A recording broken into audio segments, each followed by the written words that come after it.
सलमान साहब, आप ज़ाहिर साथ ही मौजूद हैं। आप डॉलर के जो एक्सचेंज रेट पर नज़रसानी की बात की गई आईएमएफ की तरफ से, वो सवाल मैं आपके सामने लेकर आऊँगा, लेकिन इस वक्त पख्तूनख्वा के सीनियर वजीर आतिफ खान साहब भी हमारे साथ मौजूद हैं। और चूंकि इस वक्त केपी और विफाक में एक बड़ा तनाज़ा फंड्स को लेकर चल भी रहा है, वजीर आला महमूद खान साहब भी वार्निंग दे चुके हैं विफाक को। तो इस बारे में ज़रा आतिफ खान साहब से भी बात कर लेते हैं। आतिफ साहब, क्या इस वक्त सिचुएशन है सरकारी इदारों की, उसमें तनख्वाहों की फरावानी की, फंड्स की केपीके में? चूंकि वजीर आला महमूद खान साहब ने आज से कोई 36 घंटे पहले वार्निंग दी थी विफाक को कि जी फंड्स रिलीज किए जाएं आप, ये हमारा हक है और इस सूरत हाल में हम आगे नहीं चल सकेंगे। क्या इस वक्त सूरत हाल है केपीके में?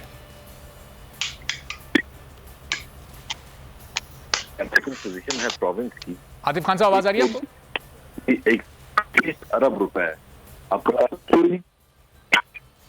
अच्छा आतिफ साहब, आपकी आवाज सही तौर पर नहीं आ पा रही, आपको रिकनेक्ट करते हैं, कनेक्शन का थोड़ा इशू है। आतिफ खान साहब से राब्ता चूंकि बहाल हो गया, उनका मौके भी सामने आ जाए, चूंकि वो ये सारी चीजें खुद वहां पर फेस कर रहे हैं। आतिफ साहब, इस वक्त किन मुआशी मसाइल का सामना केपीके को है? कितने फंड्स विफाक को देने हैं, क्यों नहीं दिए जा रहे वो, और कब से नहीं दिए जा रहे? बहुत शुक्रिया जी।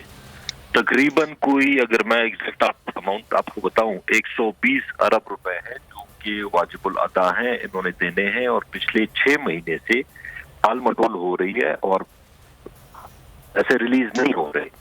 मतलब ये बड़ी अजीब सी बात है कि आपकी पॉलिटिकल, अगर एक प्रोविंस में एक पार्टी को लोग वोट देते हैं, दूसरे प्रोविंस में दूसरे पार्टी को वोट देते हैं, लेकिन तो विफाक का काम है कि उनके हिस्से का जो पैसे हैं वो उनको वक्त पे दिए जाएं, ताकि उनकी 100 मसाइल होते हैं लोगों के, सैलरीज होती है, डेवलपमेंटल प्रोजेक्ट्स होते हैं। तो ये सिर्फ खैबर पख्तूनख्वा के साथ नहीं, आपने देखा होगा पिछले दिनों पंजाब के फाइनेंस मिनिस्टर, हमारे सूबे के चीफ मिनिस्टर, जीबी के चीफ मिनिस्टर और आजाद कश्मीर के फाइनेंस मिनिस्टर, तो अगर आप अंदाजा करें कि इन सारों को विफाक सिर्फ इस वजह से तंग कर रही है और पैसे नहीं दे रही कि वहां पे तहरीक इंसाफ की हुकूमत है, तो ये तो बड़ी अजीब सी बात है। ये तो मेरे ख्याल में सिर्फ पीटीआई के खिलाफ नहीं, ये तो पूरे विफाकी सिस्टम के खिलाफ ये काम कर रहे हैं और ये इनको समझ नहीं आ रही। मतलब अगर आपने पॉलिटिकल मुकाबला करना है तो पॉलिटिक्स में आके करें, आप इलेक्शन कराएं, आप जलसे कराएं, आप जो करें, लेकिन ये तो मेरे ख्याल में नामुनासिब रवैया है कि विफाकी जो इकाइयां हैं डिफरेंट, उनको आप पैसों की और उनको टाइट करने की कोशिश करें, उनको ब्लैकमेल को करने की कोशिश करें। तो मेरे ख्याल में सिर्फ ये तजाद है वजीर खजाना के बयान में और इस अमल में, चूंकि वो सियासत और मईशत को अलहदा करने की बात कर रहे हैं और फिर सियासी बुनियादों पर ही, चूंकि खैबर पख्तूनख्वा में पीटीआई की गवर्नमेंट है, तो सियासी बुनियाद पर ही वहां के फंड्स रोके जा रहे हैं। देखिए, ये तो मतलब थियोरेटिकली तो ये बात ठीक है कि पॉलिटिक्स को और फाइनेंसेस को इनको अलग किया जाए, लेकिन प्रैक्टिकली जो इस वक्त मुल्क के हालात हैं, इस वक्त आप इसको अलहदा नहीं कर सकते, क्योंकि जो मुल्क के हालात हैं, पॉलिटिकल इंस्टेबिलिटी के देख लें या बाकी चीजें जो है, वो डायरेक्टली रिलेटेड हमेशा होती है पॉलिटिकल स्टेबिलिटी से। इकोनॉमी मुल्क के लिए जरूरी है और जितनी मुल्क के लिए इकोनॉमी जरूरी है, इकोनॉमी के लिए उसी जितनी या उससे ज्यादा पॉलिटिकल स्टेबिलिटी की जरूरत होती है। तो अगर पॉलिटिकल स्टेबिलिटी नहीं होगी तो इकोनॉमिक स्टेबिलिटी कहाँ से आएगी? मतलब लोगों का ट्रस्ट नहीं है इस वक्त गवर्नमेंट पे।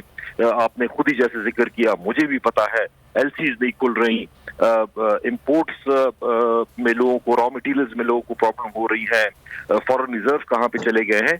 तो ये दो चीजें अलहदा नहीं हो सकती। इस वक्त जो करंट पॉलिटिकल सिचुएशन है मुल्क की, या जो इकोनॉमिक सिचुएशन है, जब तक पॉलिटिकल स्टेबिलिटी नहीं आएगी उस वक्त तक इकोनॉमिक स्टेबिलिटी नहीं आ सकती मुल्क में।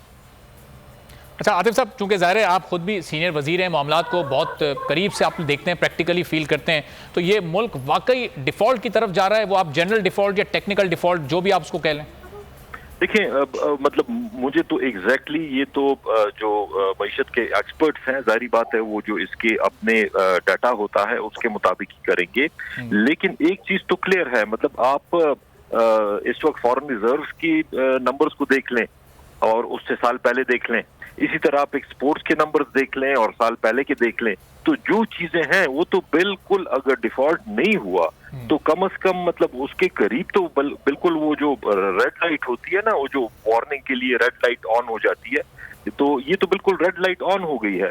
और हम सिर्फ यही जुबानी बातें सुन रहे हैं, हम यही सुनते थे कि जी बड़े एक्सपर्ट हैं, ये आएंगे तो 6 महीने में सब कुछ ठीक हो जाएगा, सारा बेड़ा 3.5 साल में पीटीआई ने गर्क किया है, लेकिन अगर 3.5 साल की पीटीआई की फिगर्स देखें और फिर इस वक्त इनके फिगर्स देखें तो ऐसे लगता है कि पता नहीं ये कोई फिगर देख के नहीं बात करते। मिसाल के तौर पे सिर्फ आप पेट्रोल का रेट देख लें कि उस वक्त डॉलर बैरल था मेरे ख्याल में कोई 109 रुपए का, $109 का, और यहाँ पे 145 रुपए की रेट था डीजल का, और इस वक्त मार्केट में $70-75 का है और ये बेच रहे हैं 245 का, और फिर कहते हैं कि तहरीक इंसाफ ने महंगाई कर दी।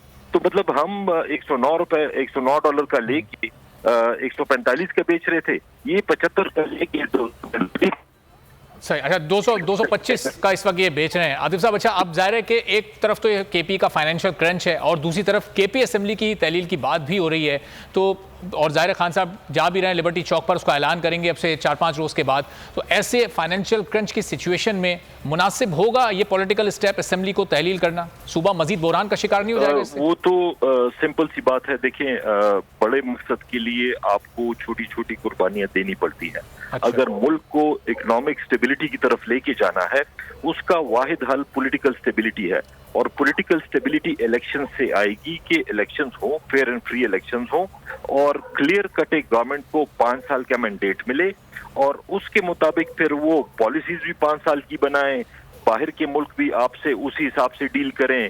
अब ये गवर्नमेंट जो है तो पूरी दुनिया को पता है सिर्फ अपने केसेस खत्म करने में लगे हुए हैं, तो इनसे इन्वेस्टर क्या डील करेगा, इनसे बाहर के ममालिक क्या डील करेंगे।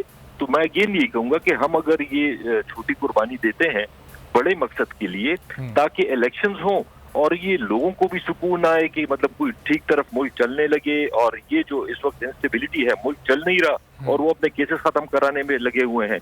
तो इस तरह तो तहरीक इंसाफ को एक चीज मैं क्लियर करूं, तहरीक इंसाफ को इलेक्शन अगर लेट होता है तो उसको नुकसान नहीं है, फायदा है। अच्छा। कि जितना ये टाइम गुजार रहे हैं ये मजीद नीचे जा रहे हैं और तहरीक इंसाफ ऊपर जा रही है, लेकिन मुल्क अफोर्ड नहीं कर सकता कि अगले 8 महीने या 10 महीने या 1 साल इस तरह चलता रहे, तो खुदा न खास्ता कोई बहुत बड़ा नुकसान हो जाएगा।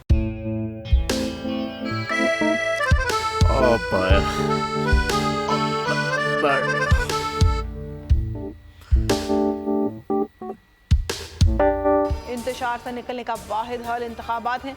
हकीकी आज़ादी मार्च आज रवा। हम आइन के मुताबिक अगर आप उसको ये रिपोर्ट दे दें तो मैं आपको अपनी 4 सीटें दे दूंगा। मौलाना खान साहब, वो जो रिपोर्ट हमें दे दे, और वो जो नीली पीली चैनल है वो लगाए। जाओ शबाज। हम ऐसा टीवी देखते ही नहीं जिसका रिमोट हमारे हाथ में ना हो। और यहाँ पे कोई 2 नंबरी नहीं चलेगी। और हम कोई गुलाम है जो आप रिमोट मांगे हम दे दें? Absolutely not. यहाँ पे सिर्फ पाकिस्तान का नंबर 1 चैनल चलेगा, बोल, जो हकीकी सहाफत की जंग लड़ रहा है पाकिस्तान के लिए, कोई और नहीं, सिर्फ बोल खड़ा है। आप सब भी बोल देखें।